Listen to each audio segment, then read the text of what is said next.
So we actually live in very interesting times. Like today, everything's collapsing. From housing to cars to banking to employment and everything in between. The major problem though is that everything is collapsing so quickly. For the average person, they cannot do anything about it because it's happening so rapidly. Now, what does this mean? And who's going to bail us out? Well, the problem is nobody's going to bail us out. The big problem right now is that we need to do whatever we can to ensure that we are not taking down with the economy. We can't do that. Now, I will get to how you can do that in just a moment, but first, let's talk about what's really going on. Now, things are getting worse, and they're about to get much worse very soon. Yesterday, I did a video talking about the credit crunch and how this is really going to impact the U.S. economy. I think a lot of people misunderstood what I was trying to say because a lot of people thought I was only talking about consumer credit. How if your credit card, the available limit gets reduced, it's going to hurt. Well, a lot of people said that's not a big problem. The truth is that what I was trying to get to was businesses are going to be the problem. As a business loses credit, if they rely on credit to run their business, they are now going to have to lay off more employees in order to operate within their credit lines. Because if you think about it, let's say a business has 100 employees, have $1 million credit line. Let's say they're a construction company. Well, if their credit line gets reduced to, let's say, $500,000, do they need 100 employees? In most cases, no. They would not have the amount of working capital to keep on those 100 employees. So they'd have to reduce along with their credit line. Again, that's a problem. And I think a lot of people misunderstood this, but this is a huge issue, and this is already creating a lot of panic amongst workers and employers because we are seeing this already. Just yesterday, Amazon actually announced they're going to be laying off an additional 9,000 employees. This is on top of the 18,000 employees that they laid off just recently. And many businesses are already planning additional layoffs as well. And as we get those updates, as we get more businesses coming out and saying who is going to be laid off and when, I promise I will fill you in on that news as soon as we get it. Now, just think about this. Think about what you're able to purchase because of your income. You can buy food, you can pay for your car and your home, you're able to pay for all your utility bills, and so much more. This will not happen if you do not have an income. And I think this is where a lot of people are, misunderstanding what's really going on in this economy simply because everything is just collapsing so quickly. If you lose your job, it's devastating, but you can always go get another job. Here's the problem. If you lose your job and then whatever field you are in, you try to go get another job, but now that employer isn't hiring because the economy is shifting, because banks are collapsing, because we are in a recession, because we still have inflation at 6%. If all this stuff is going on, the Fed continues to raise rates. If all this is going on, again, everything is collapsing so quickly that you cannot adjust. That's part of the problem. Now, the worries lately, and this is the big one, is the banking crisis. Not only do we have a little bit of a banking crisis here in the US, there's a banking crisis over in Europe as well. Okay? Things are going to get worse. Things not just here in the United States, but around the world are going to get worse. One thing that we didn't want to see was a global crisis, an additional global crisis to the one that we just came out of about 3 years ago. That started 3 years ago.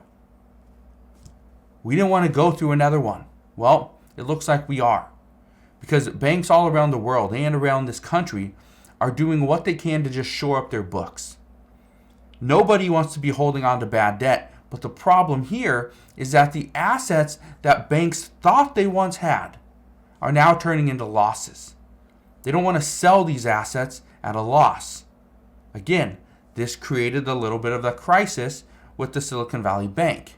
And now, there's not a lot that these banks can really do about these losses, especially when the Fed is likely to continue raising rates.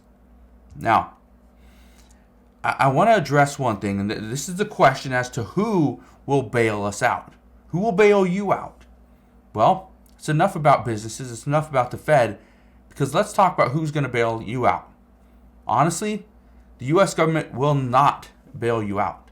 The U.S. government can't bail you out. Think about it.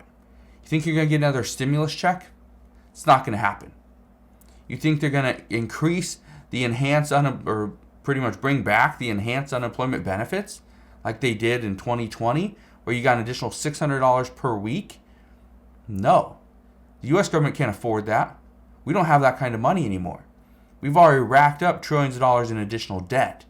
That's something that lawmakers want to bring back down. But how do you prepare for a collapse, especially a collapse that can happen so quickly? Well, here's what experts are saying. Have food, water, and a light source on hand. If you lose your job, or let's say your bank doesn't open for whatever reason, or they just don't have your money for a few days, and you need food and water, what are you going to do? You're going to run to the grocery store and tell them, you know what, I'll get you next time. Put it on my account. Probably not going to work that way. Having food and water at home on hand is a must. Also, it is recommended that you have a light source, because if there's an event where you lose power for whatever reason, you need to make sure you have a light source. It could be a candle, it could be something solar powered. You could have solar power to your home, whatever it may be. Just have a light source outside of your phone. Okay, a phone is great, but if your phone dies, that flashlight on your phone is probably going to do you absolutely no good. Another thing that experts are saying is keep some cash on hand, but also keep other valuables. Now, I used to always keep cash on hand, didn't always keep a lot of valuables, but I like to keep a small amount of cash on me just in case the credit card machine doesn't work. Okay, or whatever I'm buying, something off of somebody else, could be at a yard sale, it could be off of Craigslist or Facebook. If they don't take a card, then I have to pay with cash. So having a little bit of cash on me at all times is a good idea. Now, something else that I've been doing lately, especially because there's a little bit of worry that the U.S. dollar is going to collapse. If the U.S. dollar collapses and people stop taking the U.S. dollar, here in the U.S., well, that would be a very tough day. But if that happens, you want to be able to continue to barter, right? You want to continue to pay for stuff. How do you do it? So where you keep some gold, some silver on hand. Doesn't have to be a lot, okay? And it shouldn't be big bars, a lot of coins. Keep a small amount, because if you can't use cash, can't use a credit card, right? People will most likely still accept gold and silver. So that is something that I have been doing a little bit lately. Now, something I mentioned a while back, don't keep all your money in one spot. Never keep all your money in one bank, especially right now. Have it in different accounts, different banks, just in case the bank were to be closed for whatever reason. Okay, we never know.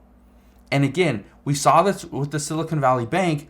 This bank collapsed so quickly that the people that were worried about their money, they couldn't really get it out. They couldn't get their money out because, well, how could they? They didn't hear about this collapse until probably midday. By the time they got off work, right? A bunch of people were already at the bank. The bank was saying, no, we're not giving out any money. We're actually closed. Come back. Great. That's not what you want. Again, don't have all your money in one bank. Here's something I talked about the other day. Don't bank on credit in an emergency. Now, I've heard from many people that were pretty much relying on their credit cards for an emergency. And I used to do this as well. We were always told when we were younger, credit cards are for emergencies only. Well, here's the thing.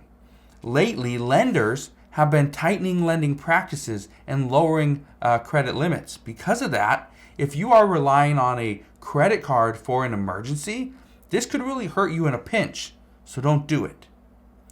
Now, let's be honest here. Nobody's going to bail you out. Congress could come to the rescue of the big banks. They could come and help out the federal government. But as far as we, the people, we will not be bailed out. Not this time.